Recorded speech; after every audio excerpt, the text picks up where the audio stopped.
अनेक सभेमधून तुम्हाला माहित असेल, काही सभेमध्ये स्वतः भुजबळ साहेबच होते. भुजबळ साहेब होते, त्यामध्ये शपथा खाल्ल्यात आमच्या ओबीसी लोकांनी. आम्ही यांना मतदान करणार नाही, आम्ही भाजपला मतदान करणार नाही, आम्ही एकनाथ शिंदेच्या शिवसेनेला मतदान करणार नाही. हे रोज सभा होत आहेत तिकडे. त्यामुळे हे तुम्ही त्यांच्या मनातलं काढणार कसं आहे? त्यामुळे भुजबळ साहेबांना धोका आहे या ठिकाणी. इकडे मराठाही त्यांना मतदान करणार नाही आणि दुसरीकडून आमचा ओबीसी समाज, भटका समाजही त्यांना मतदान करणार नाही. आपल्याला असं म्हणायचं की भुजबळ पडू शकतात या वातावरणामध्ये. काही मोठी गोष्ट नाही. तर मुख्यमंत्री पंतप्रधान पडले तर भुजबळ साहेब कोण आहे? फार मोठमोठे लोक निवडणूक हारले. इंदिरा गांधी हारली तर काय भुजबळ साहेब काय इंदिरा गांधीपेक्षा मोठे थोडे? नाही, भुजबळ साहेब असं म्हणतात की मी कुठे जातीपातीचं राजकारण काय, मी फक्त विकासासाठी येवल्यामध्ये आलेलो. काही नाहीये. तुम्हाला सांगतो, भुजबळ साहेबांनी ही भूमिका घ्यायला नको होती. एक ज्येष्ठ नेते आहेत ते. 30 वर्ष ते त्या खुर्चीला चिकटून आहेत. त्यांनी माझ्यासारखा असताना मी असा राजीनामा फेकला असता त्यांच्या तोंडावर.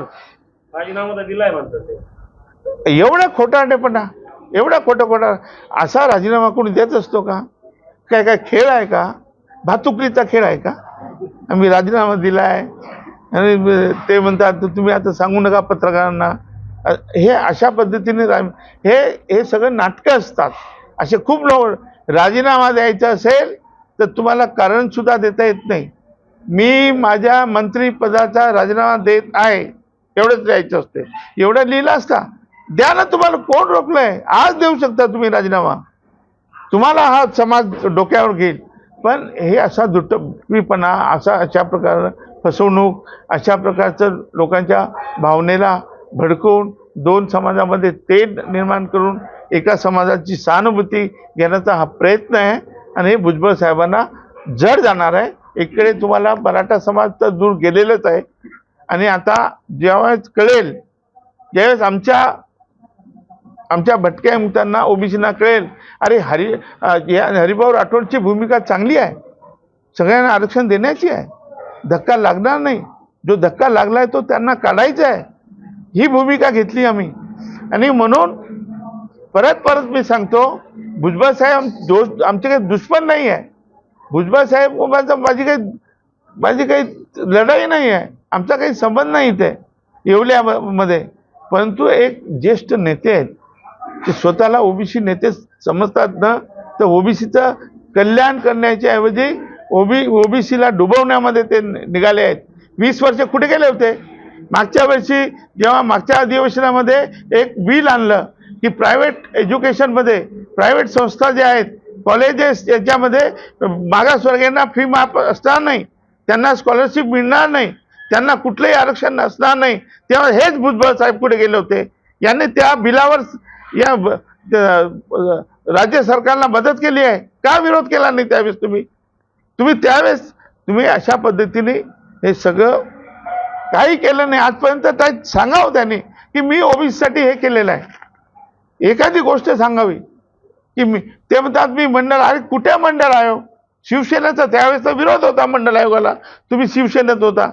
कुठे मंडळ आयोगाला? आणि काही नाही, मंडळ काही नाही, सगळं बंडल आहे. हे भुजबळ साहेबांनी आता तरी म्हणजे भूमिका बदलायला पाहिजे. मराठा समाजाला आरक्षण मिळालं पाहिजे. ओबीसीचं सब कॅटेगरीशन झालं पाहिजे. ओबीसीचं आरक्षण वाढवता येईल. मी परत सांगतो, सर्वोच्च न्यायालयाचा निकाल आहे त्याप्रमाणे आरक्षण जे आहे ते आपण बांटे आयोगाच्या रिपोर्टप्रमाणे आणि शिंत्रे सपाटी आता येऊ घातलेल्या अहवालाप्रमाणे जे काही पर्सेंटेज येईल तेवढं आपण म्हणजे 27% 52% आपल्याला आरक्षण देता येईल. आणि त्यानंतर सगळ्यांना म्हणजे कुणबी मराठीला 10 तर काय, मी तर 12-15% आपल्याला त्यांना देता येईल. आमच्या भटक्या मुक्ताचाही 1% वाढणार आहे. त्याच्यामध्ये भटक्यांचा वाढणार आहे, विमुक्ताचा वाढणार आहे, धनगराचा 0.5% वाढणार आहे, आमच्या वंजारी समाजाचा सुद्धा 1% वाढणार आहे. हे सगळं मी सांगितलेलं आहे, दिलेलं आहे आणि सगळ्या जगजाहीर आहे. आता हा फॉर्म्युला पत्रकारांना समजला आहे, हा फॉर्म्युला तुम्हाला समजला आहे, 5 मिनिटात समजला आहे. तर भुजबळ साहेबांना का समजू नये? काय म्हणतात धक्का लागणार? धक्का ऑलरेडी आजपासून नाही, 20 वर्ष झाले. 2001 साली जेव्हा कुणबी मराठा असा GR काढला तुम्ही, 83 नंबरवर तुम्ही कुणबी मराठा असा शब्द टाकलेला आहे आणि कुणबी मराठा एकच आहे तुम्ही म्हणताय. म्हणजे ते आरक्षणामध्ये आहेतच आणि ते संपूर्ण आरक्षणाला धक्का लागलेला आहे. तो धक्का काढायचा आहे भुजबळ साहेब. हे पत्रकारांना समजलं आहे. ज्या दिवशी हे कळेल भुजबळ साहेबांना तर ते म्हणतील ठीक आहे हे करा तुम्ही, काय हरकत नाही, माझी हरकत नाही. परंतु ते राजकारण करत आहे. त्यांना याच्यावर पोळी भाजून घ्यायची आहे. त्यांना ह्या जो अडाणी समाज आहे, तो भटका, विमुक्त, बाराबोलतेदार, OBC हा काही खूप शिकलेला समाज नाही आहे. तर या समाजाच्या भावनेला म्हणजे भावना भडकवून अशा पद्धतीने ते दोन समाजामध्ये तेढ निर्माण करून आपली पोळी भाजत आहे हे आता स्पष्ट झालेलं आहे. आणि आता तरी भुजबळ साहेबांनी सब कॅटेगरीशी म्हणजे काय, उपवर्गीकरण म्हणजे काय, कर्पूरी ठाकूर फॉर्म्युला म्हणजे काय हे त्यांनी समजून घ्या. वसंतराव नाईकांचा फॉर्म्युला म्हणजे काय हे जर ते समजूनच घेत नसतील, मी 1% देणार नाही. अरे काय देणार नाही, सगळे आले ना तुमच्या इथे आणि उद्या सगळे येणार. तुम्ही काय करणार आहे, काही करू शकत नाही. तुम्ही रोखू शकलात का? तुम्ही एवढा मेळावा घेतला, थांबवला का तुम्ही? मराठा आरक्षण ला तुम्ही थांबू शकला का? नाही थांबू शकला. आणि त्यामुळे तुम्ही आज जरी तुम्हाला वाटत असेल या सगळ्या, आज तुमच्यासोबत कोण राहणार आहे? चालले ना OBC दूर गेले ना. प्रकाश शेंडगे आपला पक्ष काढला की तायवाडे वेगळे, ते वेगळे, आम्ही वेगळे. तुमच्याकडे राहणार कोण आहे? उद्या भटक्यामुक्त समाज बिलकुल तुमच्यासोबत येणार नाही, काही गरज नाही आहे. आमच्या आरक्षणाला धक्काच लागला नाही आहे. आमच्या आरक्षणाला धक्का लागला नाही आणि लागणार पण नाही आहे. कारण भटके, विमुक्त, धनगर आणि बंजाऱ्याला वेगळंच आरक्षण दिलेलं आहे. त्यामुळे या आरक्षणाची काही संबंध नाही. तुम्ही आम्हाला घेऊन अन्याय झाला, काही कोणावर अन्याय झाला नाही. आणि तुम्ही अशा पद्धतीने अन्याय करणार आहात. तुम्ही जर मराठाचं आरक्षण रोखलं तर तुमच्यामुळे हा समाज परत OBC मध्येच राहील, कुणबी मराठा, आणि परत आमच्यावर अन्याय होत राहील. ही भाईचारा परिषद येवल्यातच का घेतली पहिली? येवला यासाठी नेमला मी पूज्य बाबासाहेब आंबेडकरांचा एक स्थळी आहे ते ज्या ठिकाणी ते घोषणा केली त्यांनी.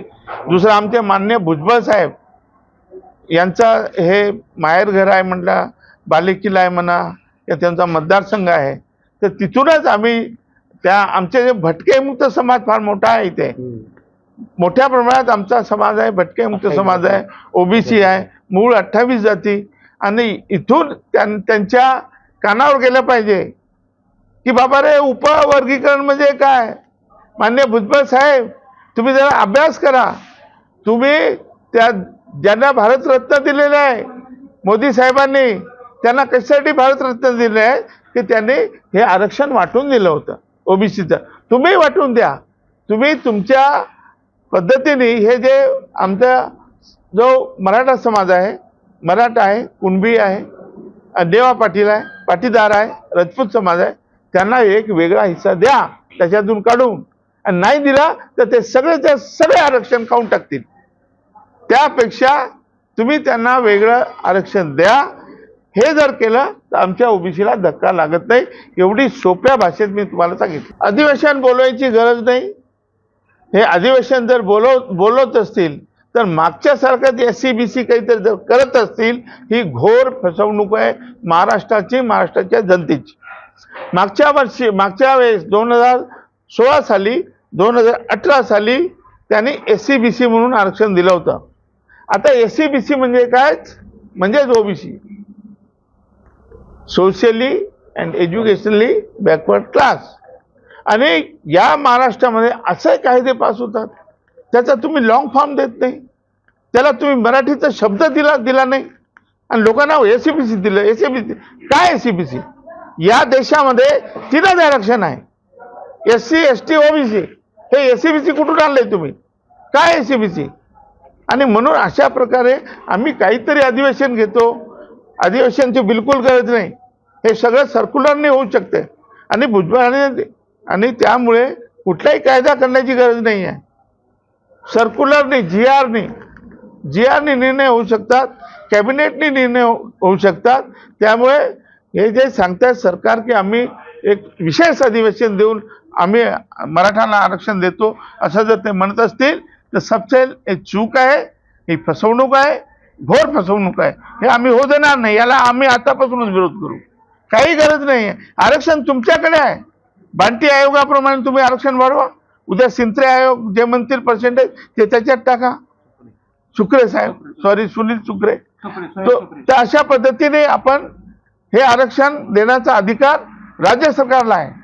ओबीसी मधून देण्याचा अधिकार राज्य सरकारला आहे. केंद्राकडे जायची गरज नाही, कोर्टात जायची गरज नाही. परंतु या ठिकाणी काय की कोणी अभ्यास करायला तयार नाही. म्हणजे मंत्री अभ्यास करत नाही, मुख्यमंत्री, उपमुख्यमंत्री. मान्य मुख्यमंत्र्यांनी जी शपथ घेतली होती ती अजून पूर्ण झालेली नाही. ते जरी म्हणाले की मी आता माझी शपथ पूर्ण केलेली आहे आणि आता गुलाल उधळा, हे सबसे फसवणूक होती. सगळ्या महाराष्ट्राची फसवणूक झाली, मराठा समाजाची फसवणूक झाली. त्यामुळे तुमच्या माध्यमातून मी विनंती करतो मुख्यमंत्र्यांना, तुम्ही जी शपथ घेतली होती ती अजून पूर्ण झालेली नाही. कारण आरक्षण मिळालंच नाही.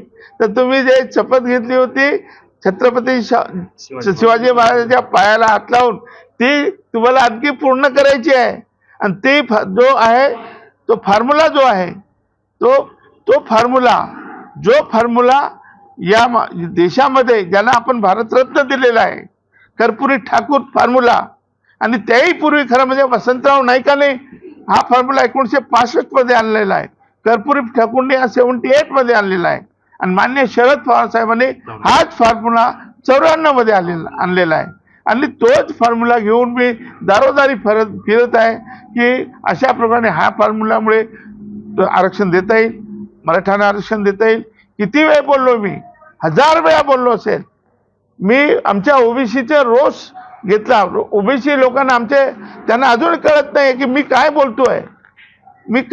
ते जर ओबीसींना कळलं असतं तर ते माझ्या पाठीशी येतील एक दिवस. आणि हे जी फसवणूक आहे, हे सरकारकडून फसवणूक होत आहे आणि मान्य छगन भुजबळ हे आपली फसवणूक करत. मुख्यमंत्री, राज्यातील सर्व मंत्री आणि छगन भुजबळ हे सर्वच फसवणूक करतायत म्हणजे असं तुम्हाला म्हणायचं आहे? अगदी बरोबर. मुख्यमंत्री असो, उपमुख्यमंत्री असो, सगळे फसवणूक करत आहे. मान्य उपमुख्यमंत्री देवेंद्रजी फडणवीस हे बोलले होते की ओबीसी आमचा DNA आहे, ओबीसीला धक्का लागू देणार नाही. अरे तुम्ही ओबीसीला धक्का लागला नाही म्हणताय आणि आमचे जरांगे पाटील म्हणता आम्ही आणलं, सगळं आरक्षण आणलं, आता घ्या आता. आणि या ठिकाणी अशा पद्धतीने तुम्ही सांगताय धक्का लागला नाही. का धक्का लागला नाही? तुम्ही जर मराठा आरक्षण मिळालं असं म्हणता याचा अर्थ धक्का लागला. तुम्ही जर गुलाल उधळता याचा अर्थ कुठेतरी त्यांना आरक्षण मिळालंय, मग धक्का लागलाय. त्यामुळे हे शुद्ध फसवणूक आहे. ना आरक्षण मिळालं, ना आरक्षण गेलंय, अजून आरक्षण अबाधित आहे. आरक्षण हमारे मुट्ठी में आहे. आता ते द्यायचं तुमच्या हातात आहे. तो फॉर्म्युला काय तो बघा.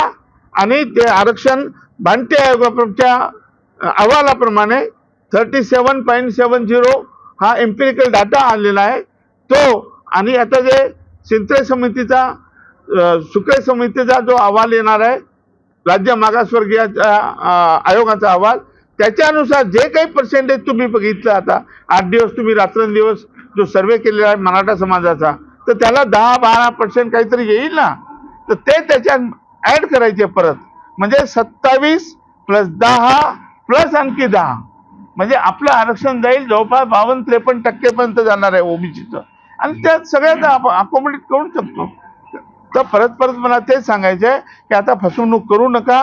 तुम्ही 2 वेळा फसवणूक केली.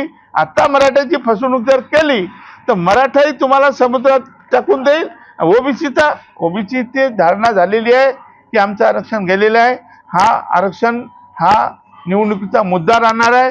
तुम्ही त्यांना ओबीसीना कसं समजवणार आहे हा तुमचा प्रश्न आहे. परंतु आरक्षण गेलं ही जर धारणा पक्की झाली ओबीसीची, आमचं राजकीय आरक्षण गेलं, तर तुम्हाला डुबवल्याशिवाय राहणार नाही. या भाजपला आणि एकनाथ शिंदेच्या त्या शिवसेनेला समुद्रात डुबवल्याशिवाय राहणार नाही. एबीपी माझा, उघडा डोळे बघा नीट.